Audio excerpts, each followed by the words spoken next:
Teman-teman, ada sebuah prasasti marmer di pinggir jalan Cadas Pangeran bagian atas atau yang dikenal sebagai jalur Daendels. Di atas prasasti itu terukir tulisan seperti ini.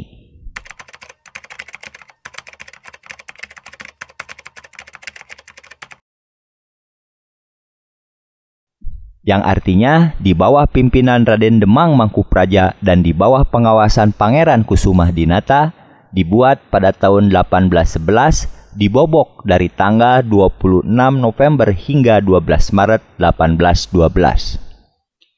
Dari prasasti itu dapatlah diduga bahwa pembobokan atau penghancuran batu cadas untuk meneruskan pembuatan jalur atas Cadas Pangeran itu dikerjakan selama sekitar 3 bulan lebih. Waktu pembobokan memang jadi relatif lebih cepat karena seperti telah dikisahkan dalam tayangan sebelumnya, setelah Pangeran Cornel berbicara kepada perwira tentara Belanda, maka bahan-bahan peledak pun digunakan untuk menghancurkan batu cadas itu. Lantas, bagaimana selanjutnya?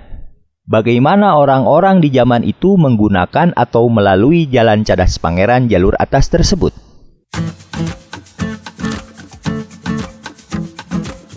Teman-teman, ide Gubernur Jenderal Herman William Daendels membangun jalan pos Anyer Panarukan, diakui atau tidak, memang telah mengubah wajah dan aktivitas sosial ekonomi khususnya di daerah Priangan. Memang tidak semua jalan yang dibangun itu adalah jalur baru. Ada beberapa titik di mana Daendels hanya memperbaiki dan memperlebar jalur jalan yang sudah ada. Meskipun di tahun 1811 Daendels sendiri sudah pulang ke negeri Belanda, proyek pembangunan jalan pos itu tetap diteruskan.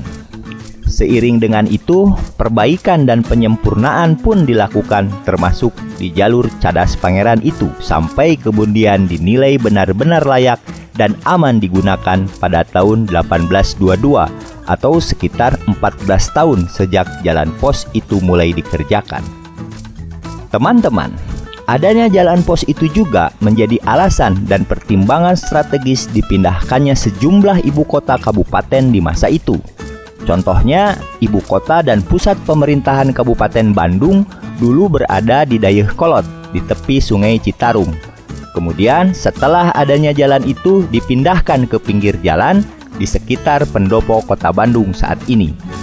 Lalu, ibu kota Kabupaten Parakan Muncang di Cicalengka juga dipindahkan ke daerah Tanjung Sari, Sumedang sekarang. Hal ini pun terjadi di beberapa kabupaten lainnya di masa itu. Selain itu, terjadi pula peningkatan aktivitas dan geliat perekonomian. Itu terjadi karena ada perubahan rute, waktu tempuh, dan jarak pengangkutan hasil bumi seperti kopi, teh, dan sebagainya menjadi lebih pendek dan lebih cepat. Biasanya, waktu tempuh angkutan mencapai 22 hingga 60 hari. Setelah adanya jalan itu, waktu tempuh diperpendek dari 2 hingga 6 hari saja. Sangat signifikan, bukan? Pada masa pemerintahan Gubernur Jenderal Hindia Belanda Baron van der Kevelen 1816 hingga 1826, di sepanjang jalan itu dibangun semacam stasiun kecil atau semacam rest area sekarang ini. Masing-masing pos itu berjarak antara 15 hingga 20 km dan dilengkapi dengan kandang untuk kuda-kuda cadangan. Kuda-kuda itu dipelihara oleh seorang mandor yang diberi rumah tinggal sekitar stasiun. Fungsinya, jika ada pemilik kereta atau penunggang kuda ingin beristirahat di pos tersebut, bisa sekaligus mengganti kuda mereka jadi lebih segar. Namun ternyata, pengguna jalan pos di masa itu tetap saja merasa sungkan apabila mulai melewati jalur-jalur pegunungan di Priangan, dan terutama ketika harus melewati jalur Cadas Pangeran. Jalur jalan yang berkelok-kelok serta tanjakan dan turunan curam sangat menyulitkan pengguna kereta kuda.